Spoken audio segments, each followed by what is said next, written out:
comentar um pouquinho da composição. Tá, joia. A composição e o papel do nosso GT regional.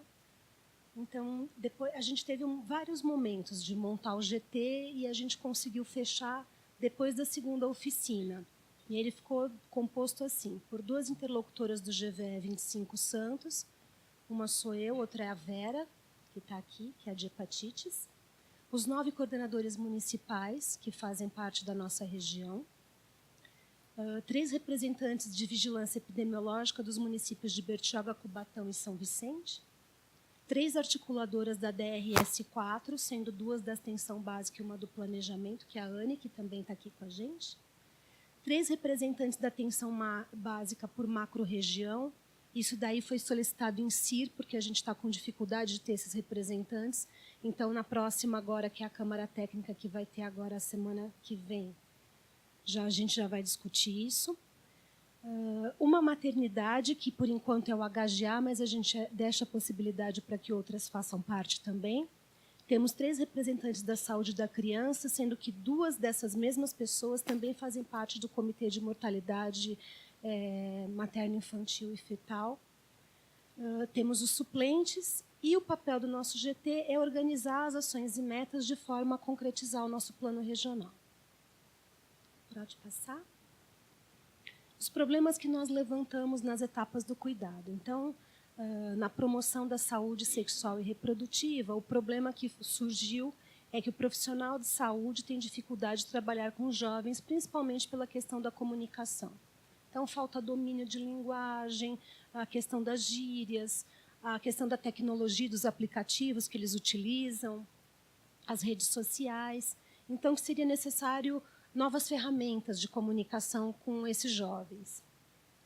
Com relação à prevenção, o problema levantado é que faltam informações sobre a dispensação de PEP nos municípios da região, falta divulgação dessa PEP, há um desconhecimento sobre PEP por parte dos médicos e outros profissionais de saúde e população, desconhecimento do protocolo pelos serviços de pronto atendimento. Com relação ao diagnóstico, o problema levantado foi teste rápido realizado só em gestantes. As pessoas têm dificuldade de entender na atenção básica que, apesar de ter sido inserido pela Rede Cegonha, o teste rápido ele deve ser utilizado também para grupos vulneráveis, e isso acaba impedindo a testagem de outras populações que também são importantes e necessárias de serem testadas. E com relação à vinculação, o problema levantado foi a morosidade para o início de acompanhamento no SAI dos pacientes recém-chegados. Isso por questão de agenda médica, né, por uma questão do número de profissionais que a gente tem, de RH reduzido e por aí vai. Bom, aí o plano regional ficou da seguinte forma. Eu pus a meta e o indicador junto, que eu acho que faz mais sentido para a gente discutir. Então, na promoção da saúde sexual e reprodutiva, a meta ficou identificar e fortalecer uma estratégia por município voltada à promoção da saúde sexual dos jovens dentro das existentes na região até julho de 2018. E o indicador da meta são as estratégias implantadas na região. Então, a gente vai ter, para cada município, eles vão ter que achar o que realmente é importante, o que faz sentido para aquele município e implantar.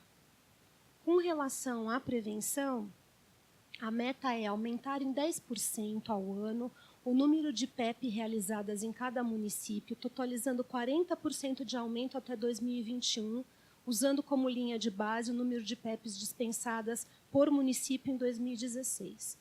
E o indicador dessa meta é o número de PEPs dispensadas que a gente vai ter que monitorar pelo Ciclone. Com relação ao diagnóstico, a meta ficou ampliar em 10% ao ano o número de testes realizados na região da Baixada Santista até dezembro de 2020, 40% em 4 anos.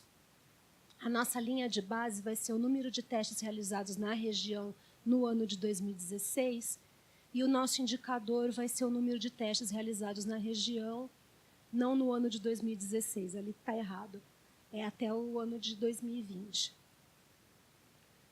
Com relação à vinculação, a meta ficou implantar estratégias de vinculação em 100% dos municípios da região da Baixada Santista até dezembro de 2018. E o indicador dessa meta são as estratégias implantadas. E aí a gente colocou como vinculação, para a gente ter parâmetro, né? Início do acompanhamento dos pacientes recém-diagnosticados com HIV no SAI, de cada um dos municípios da Baixada. Desafios são muitos, né? Muitos mesmo. Mas eu acho que, para a gente, os mais importantes são esses. Sensibilizar os gestores. A gente tem uma dificuldade muito grande na Baixada Santista, porque existe uma troca constante de gestores nos municípios. A gente tem gestor, assim, tem município que, em pouquíssimos anos, já está com 6 trocados. Então, quando a gente começa a montar uma estratégia de trabalho com o gestor, ele troca. E aí a gente tem que começar tudo de novo, do zero. Isso é com a PAN, é com como executar a PAN. E com o plano a gente também sabe que vai ser complicado. Capacitar a atenção básica. A gente tem muita dificuldade da atenção básica em receber os pacientes HIV. Por mais que exista toda uma sensibilização, eles não entendem, muitas vezes, o protocolo do que a gente tem que seguir. Em relação à sífilis, por exemplo, que tem protocolo instituído, muito fácil da gente seguir, eles têm muita dificuldade. Então, a gente acha que capacitar a atenção básica vai ser fundamental. E um desafio é que nós temos municípios que também a atenção básica está sendo gerenciada por OSC. Então, a cada 1 ano, troca a equipe inteira, e isso também dificulta muito a gente ter uma colaboração efetiva da atenção básica. Manter o GT atuante, porque, apesar da gente ter montado um GT powerful, que eu acho que é um GT bom, todos nós temos muitas atividades. O GT é apenas uma delas, né?